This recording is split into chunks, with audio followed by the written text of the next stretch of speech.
que tiene nuestro país en el periodismo. Inés, buen día Nación, gracias por estar con nosotros. Buen día, Luis. Muchas gracias por eso que dijiste. Y felicitaciones por la cobertura que está haciendo el diario. Realmente aprendo un montón y me informo. Empecemos por lo que recién Leuco anticipaba. Mañana está confirmada, gran jugada, la llegada del presidente Biden al territorio de Israel.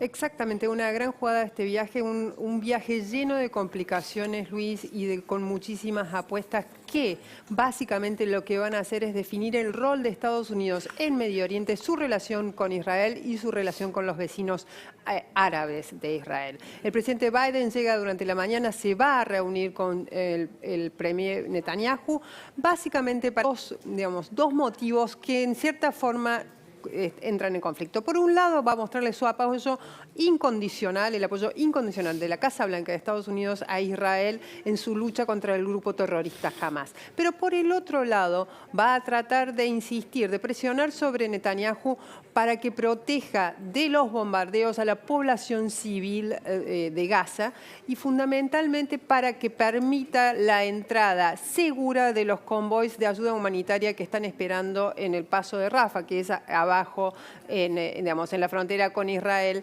para que pasen y ayuden a la población civil de Gaza. Básicamente es eso. Ahora, es muy compleja esta operación, este viaje de Biden, porque no solo tiene que mostrar, hacer ese equilibrio en su relación con el Netanyahu, sino también convencer a los vecinos árabes de que no cuestionen abiertamente la ofensiva de Israel sobre Hamas. ¿Por qué? Y para eso, después de reunirse con Netanyahu, va a viajar a Jordania, donde se va a encontrar con el rey de Jordania, que es una pieza clave en el entramado de la relación entre los palestinos e Israel, porque siempre actuó como la fuerza moderadora. Va a reunirse también con el presidente de Egipto, que, otro país que linda con Gaza, y fundamentalmente con enviados también de Israel y el presidente de la Autoridad Palestina. ¿Quién es el presidente de la Autoridad Palestina? Mahmoud Abbas.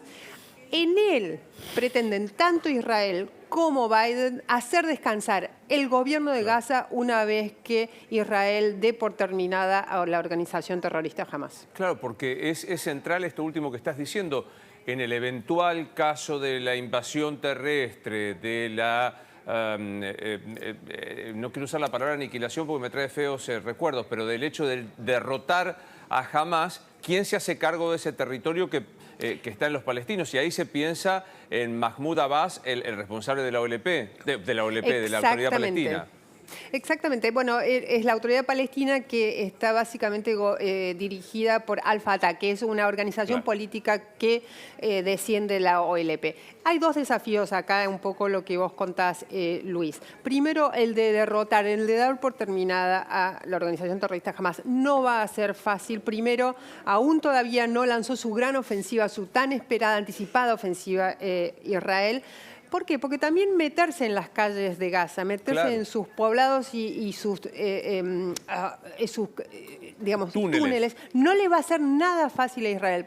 Hay un ejemplo muy reciente y otro no tan reciente que lo muestran. Mariupol y Bakhmut en Ucrania, dos ciudades bastante icónicas de esta invasión rusa de Ucrania, que fue muy difícil de dominar por parte de las Fuerzas Armadas rusas, siempre con esa superioridad tan mentada sobre las fuerzas ucranianas. Y un poquito más lejos en el tiempo, Fallujah, una ciudad clave de Irak, donde las fuerzas aliadas comandadas por Estados Unidos básicamente se embarraron y se metieron en una guerra de guerrillas que estaba perdida desde antes. Precisamente eso es lo que trata de evitar Israel en el corto plazo. En el medio plazo, como vos decís, el desafío de qué va a suceder después con Gaza. Si puede dar por terminada con la organización terrorista de Hamas, ¿quién se va a hacer cargo? Si la situación es dramática en todos sus costados, hay una arista que a todos nos acongoja, que es la tenencia de rehenes tomados aquel sábado fatídico del 7 de octubre. Se conoció el primer video de la primera rehén, Inés. Exactamente, la primera prueba de vida que difunde la organización terrorista Hamas, que es de una joven de 21 años que estaba en esta rape cerca del kibutz de Reim, que se llama Mia Shem, la vemos ahí, 21 años, herida en uno de los brazos, se ve en el video que un personal vestido de blanco que la cuida, le da cuidados médicos, y ella dice, estoy bien, pero quiero que me saquen de aquí. ¿Qué sucede con este video? Varias cosas. Primero, por supuesto, obtuvo el repudio de muchas autoridades de muchos países. ¿Por qué? Porque Mia Yem tiene origen francés, de hecho es ciudadana francesa. El primero en reaccionar fue Emmanuel Macron, y también es de origen chileno, su abuelo es chileno. Por lo tanto, muchos gobiernos involucrados en el repudio a este video, como lo llamó Macron, una muestra ignominiosa de lo que es Hamas. Eso por un lado. Hay otro dato que es un poquito más preocupante. Si bien este video le dio bastante, optimismo, no solo a la familia de Mia, sino también a otras familias de rehenes, el dato es que según el New York Times, que tiene un muy buen equipo de análisis de imágenes, dice que este video tiene 6 días. Por lo tanto, nada, absolutamente nada garantiza que Mia no esté aún viva. Entonces, eso le bajó un poco el optimismo de los familiares. Claro. Sin embargo, el video que fue difundido ayer a la noche ya, recorrió absolutamente todo el mundo y vuelve a revivir el drama, el que nos vulnera a todos, el que nos conmueve a todos, que es el de los rehenes. Estos 199 israelíes, que también tienen muchas nacionalidades compartidas, entre ellos argentinos, que han sido tomados rehenes por Hamas. Hablemos ahora del norte de Israel y la otra organización terrorista que es Hezbollah, a la que también en territorio del Líbano Israel decidió golpear, Inés. Exactamente, con bombardeos no tan sistemáticos como sobre la franja de Gaza, sí, sobre, una porción del Líbano, del sur del Líbano, que linda con la frontera norte de Israel, que ya desde hace meses, Luis, la inteligencia israelí detecta allí una muy intensa actividad por parte de operarios de Hezbollah.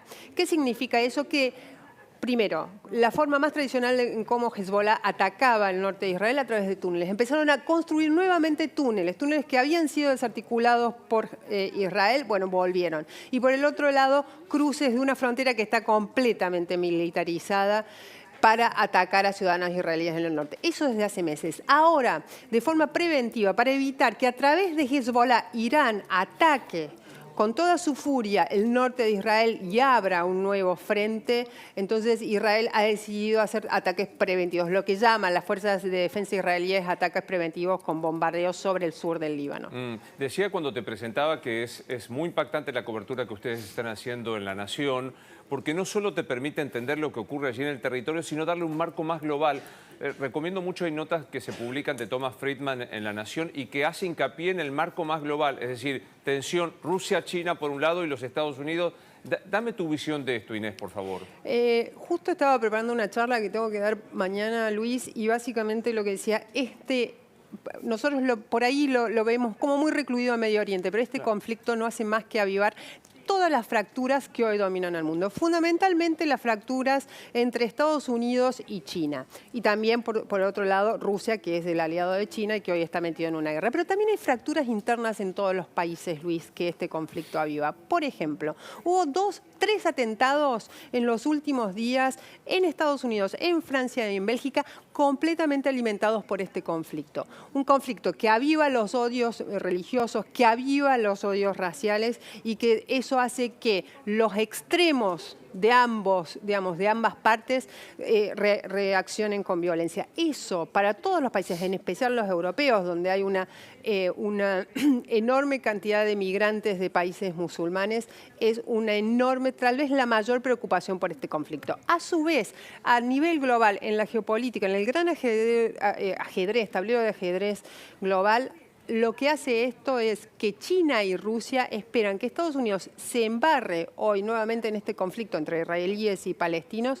¿Para qué? Para distraerlo de 2 conflictos que eran los que hasta ahora gobernaban el mundo. La guerra en Ucrania y la tensión en el estrecho de Taiwán por esta renovada aspiración de Xi Jinping de avanzar sobre lo que él llama la provincia rebelde de Taiwán. Uno de los conflictos que más, o tal vez el que más puede desestabilizar al mundo si verdaderamente estalla. Entonces, lo que hace este conflicto en Medio Oriente es básicamente reforzar eso como nunca. Y en el largo plazo lo que hace, Luis, es quitarle la fuerza suficiente a cualquiera de las potencias, tanto Estados Unidos como China, para resolver los problemas y básicamente hace que el mundo sea más caótico. No es una visión optimista la mía, pero es bastante real. Es bastante real y que esto que vos decías al comienzo, ¿no? Te obliga a levantar la vista de Medio Oriente y ver el contexto y saber que se está dirimiendo algo mucho más potente, que es esta tensión entre los Estados Unidos y China. Podemos verlo en Ucrania, podemos verlo aquí en Medio Oriente. No quiero dejar de preguntarte, Inés, sobre algo que ya se considera una catástrofe humanitaria, que son los desplazamientos de los ciudadanos. El gentilicio es gazatíes, ¿cómo se dice? Gazatíes. Gazatíes, ahí está, gracias. De los gazatíes que están saliendo de la zona que Israel determinó iba a bombardear, ¿no? Exactamente, como hace ya unos días tanto el gobierno de Israel como otros gobiernos le pidieron a los casi 2.200.000 gazatíes que viven en la franja, una franja muy pequeña en sus márgenes más estrechos, son 10 kilómetros de ancho nada más, que bajen al sur. ¿Por qué? Porque allí en el norte, digamos, en donde se concentran las grandes ciudades y donde también se concentran los centros operativos de Hamás, ahí era donde iba a empezar el bombardeo israelí, que efectivamente sucedió, la infraestructura está prácticamente destrozada. Bajaron millones de gazatíes, cientos de miles de gazatíes, pero no todos. En el norte la tragedia humanitaria, Luis, es verdaderamente fenomenal, muy poco vista en una región ya muy acostumbrada a la violencia. Bueno, eso que estamos viendo es incluso inédito para Medio Oriente. En ese nivel de destrucción es muy urgente la llegada de ayuda humanitaria. La ayuda humanitaria está en el paso, en el sur, en el paso de Rafah, pero hay un inconveniente. Todavía no están dadas las condiciones de seguridad para que ese convoy, enorme convoy humanitario, viaje hasta el norte. Es un poco lo que van a tratar de negociar mañana Netanyahu con Biden. En Gaza, en el norte, para darte una idea, Luis, hoy el Ministerio de Salud, por supuesto, conducido por Hamás, llamó a cualquiera que tenga 1 o 2 litros de diésel o de cualquier combustible a que no lo use en su auto, que no lo use en su casa, si es que su casa quedó en pie, sino que lo done a los hospitales, porque los hospitales ya no tienen ni siquiera combustible para hacer andar los generadores, es decir, que se quedan ya sin lo básico, sin el suministro de energía para tratar a los heridos que llegan con múltiples lesiones por los bombardeos a los hospitales. Casi prometo para la próxima, prometo no, le pido a Inés que tomemos un mapa, porque creo que esta descripción tan gráfica que estás haciendo con un mapa nos permite entender a dónde fue el conflicto, cuál es la frontera norte, qué pasa con este paso que está manejado por Egipto y qué implica el desplazamiento. O sea, en un territorio, Inés, claro, uno no toma nota, salvo que tengas la suerte de haber conocido. Israel tiene una superficie parecida a Tucumán, si no me equivoco. Exacto. ¿No? Estamos hablando de un conflicto en un lugar muy próximo, ¿no? Muy pequeño. En Israel, y lo mismo sucede en los 2 territorios palestinos, Gaza y Cisjordania, todo es cerca, Luis. Todas las distancias son completamente inexistentes si las comparamos con las nuestras, porque es todo cerca y por lo tanto también es muy densa la población, el nivel de población. Eso ayudó, por ejemplo, a que Hamás, al cruzar, los terroristas jamás, al lograr traspasar la frontera tan fortificada de Israel, pudieran dar inmediatamente con poblados y con kibbutz llenos de gente, porque es enorme la densidad de personas. Eso también hizo que el número de víctimas fuera tan dolorosamente elevado el fin de semana pasado durante la matanza de Hamás. Es un abuso, pero me encantaría que la próxima que podamos charlar lo hiciéramos también acompañados por un gráfico, porque insisto, los que somos ignorantes y tocamos de oído por supuesto en el tema de Medio Oriente, nos ayuda a entender un poco más lo que está sucediendo. Última, y con esta te despido. ¿Cómo te paras profesionalmente y personalmente, si es que se puede cindir, cuando empezás a escuchar estas discusiones de bueno, pero Israel, bueno, después de lo que pasó el sábado 7 de octubre, Inés? Mira, yo te voy a decir algo muy personal. Yo estaba de vacaciones cuando sucedió esto, estaba en Estados Unidos porque iba a correr ese domingo la maratón de Chicago. Y el sábado, cuando me desperté muy temprano a las 6 de la mañana, y yo me había quedado dormido con Siena prendida. Y lo primero que vi fue eso y no entendía nada y empecé a meterme. Bueno, allí me puse a laburar desde Chicago. Y al día siguiente, cuando salí, cuando largué la maratón, largué con lágrimas y diciendo yo tengo que disfrutar esta carrera porque, digamos, es tal el nivel de estrés en el mundo, tal el nivel de violencia y tan el nivel de odio que hay que tratar de alejarse un poco de eso y disfrutar las pequeñas cosas porque Total. el mundo agobia mucho.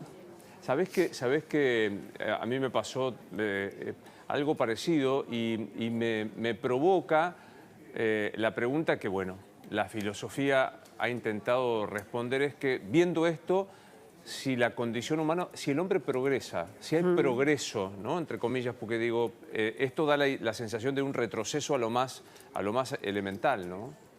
Mira, Luis, yo hace mucho que cubro el mundo, hace 25 años prácticamente, y cuando suceden estas cosas, ese fin de semana, pensé exactamente lo que vos decís. Claramente el mundo no avanza, el mundo retrocede, pero por el otro lado hay muchas señales de que el mundo avanza.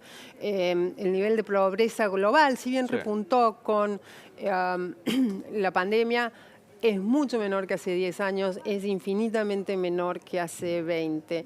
El nivel de vida también es mayor. Ahora, hay una cuestión con el mundo que es donde no aprendemos, que es a resolver los conflictos, y ahí vuelvo a lo que hablábamos antes, de qué es lo que hace, qué agrava lo que sucedió el fin de semana pasado con la matanza de Hamás. Básicamente agrava la capacidad del mundo y de sus principales protagonistas, China, Estados Unidos, la Unión Europea, la ONU, Luis, que está prácticamente ausente en este conflicto, la incapacidad que muestran para resolver los conflictos. Este conflicto ya lleva más de 100 años. Bueno, hay otros conflictos que nos afectan mucho más a todos, el cambio climático. Bueno, estamos siendo completamente incapaces de resolver aquellos conflictos que no solo condicionan nuestra vida hoy, sino que van a condicionar la de nuestros hijos, los sobrinos o las generaciones que vienen. Eso es lo que a mí más me preocupa y es lo que más desnuda lo que sucedió, lo que reavivó la matanza de Hamás. Placer verte, niña, un placer, ¿eh? Gracias, Luis. Gracias. Que estén Nos muy bien estamos todos viendo allá. pronto. Ahí estamos. Son las 11:50 de este mediodía, día martes.